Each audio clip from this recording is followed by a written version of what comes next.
Love the taste of thermostats in the morning. Smells like cooling. Hello guys and welcome back to Car Obsession. So recently my turbocharged Mazda MX-5, also known as Monique, she's been getting a bit hot. So in today's video I'll be fitting some cooling upgrades. Before starting the job, I made sure that the new thermostat would open correctly by putting it in boiling water. As you can see, it had opened, meaning it had passed the test and was therefore ready to fit. So guys, the first thing I'm doing is arguably the easiest. I'm fitting a big Toblerone. Now of course it's not really a Toblerone, that would be silly. Chocolate and heat do not mix very well. No, what this actually is a Davefab's Radiator Cowl. The idea of this is, A, it makes your engine bay look a little bit more sexy, but the more important use is that it stops air from going over the radiator and instead forces air into the radiator, which of course will help with cooling. So this should be relatively easy to fit. There are some instructions with it. I'm sure I probably don't need the instructions, but I will read them. I don't want to do the typical bloke thing, go, oh, I know how to fit this, and then 15 minutes later I'm scratching my head because I don't know what goes where. So yes, so this was purchased from Buffy Racing. A big shout out to them. They've been very helpful to me in recent times. You don't need to do any drilling for this. You use the existing factory holes and you get you get a fixing kit with it as well. So this should be quite straightforward. So let's get this fitted. Whoa, Davefab. Right, so what I need to do first is to raise the headlights.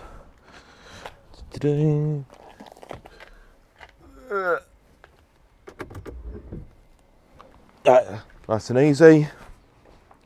I've got these plastic screws from factory that need to be removed. That's just a that's one there. Interestingly, the instructions said there should be 6 and I've got 5, but mine's a JDM, so that might be what the difference is. So yes, just a Phillips head screwdriver, and yeah, just get these out and then get prepared to get this one in. So this should be a very quick and easy job. You may find that some of these plastic screws don't loosen properly, which was true in my case. Seeing as these weren't going to be reused, I got a bit barbaric and just broke them out with a set of pliers. But once you've got the OEM panel off, you need to remove 1, 2, 3, 4, 5, 6 bolts, and that's why the headlights need to be up, because if they were down you wouldn't be able to access that bolt and that bolt.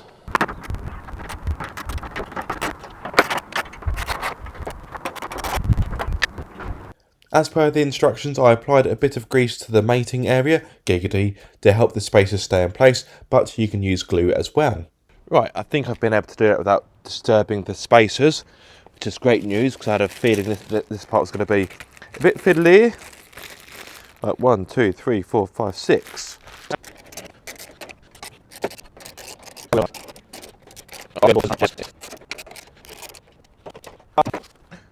There we go then. The Davefab Radiator Cowl fitted, and as you can see, it was a quick and easy job. You don't need any specialist tools for it. You don't need to raise the car up. You can do it on your driveway, on the side of the road, in the petrol station if you're really that way inclined. So yes, a nice easy job, and hopefully I will see a difference when it comes to cooling. So yes, that's that done. Next thing is the thermostat.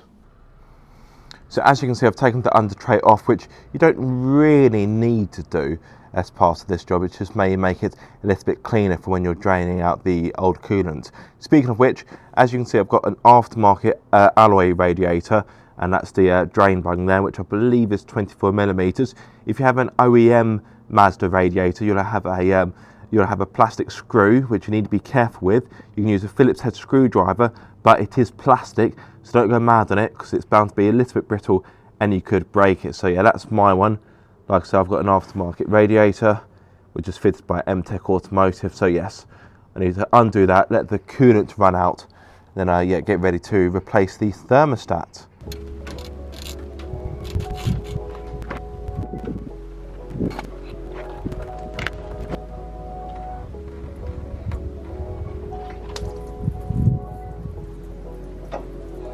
Now, one great tip I picked up from fellow YouTuber Miata Mods is that with the radiator cap, put it next to your bonnet catch. Therefore, you won't forget to put the radiator cap back on, because you're going to close the bonnet and you won't be able to because this is in the way. So a very simple trick, but an effective one. So thank you, Miata Mods. I always remember that whenever I do anything to do with the radiator.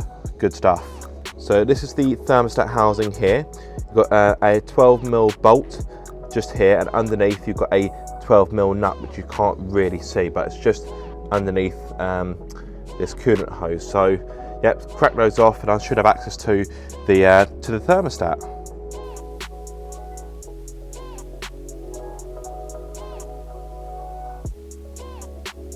Getting the old gasket off was a struggle, as it was very crusty and hard, meaning it was coming off in chunks.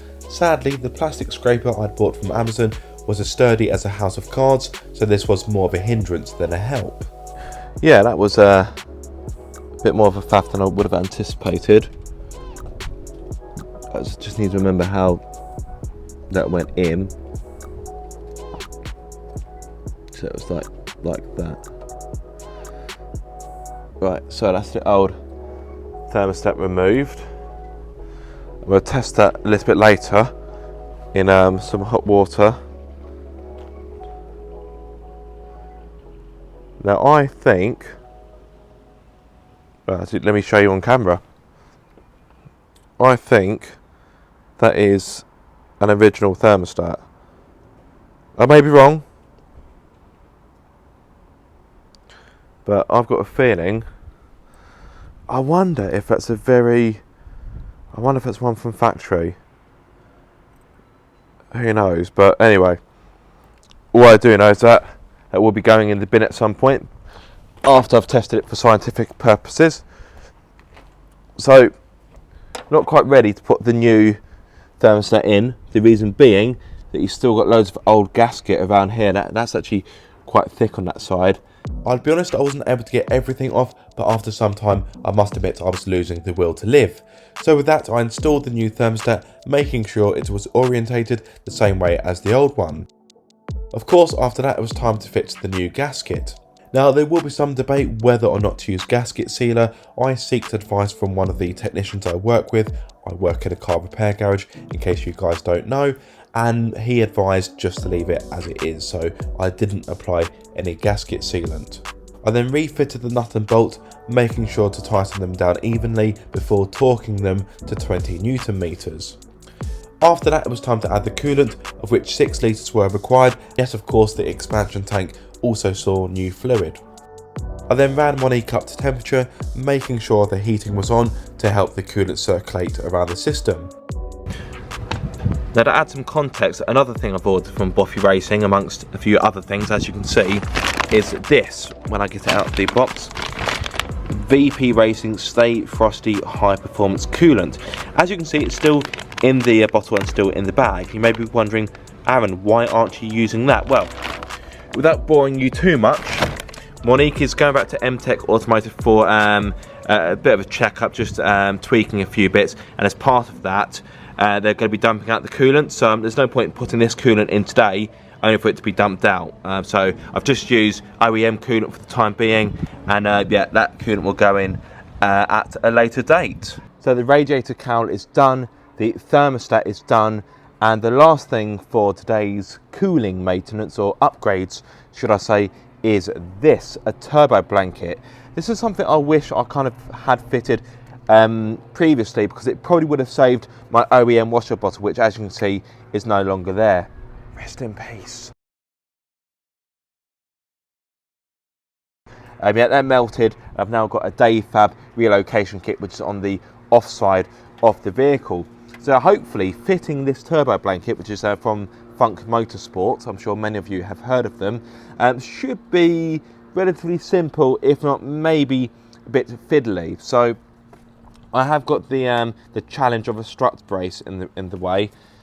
I could remove it, but I mean, I doubt it's going to save me that much time. I can just kind of manipulate this like so.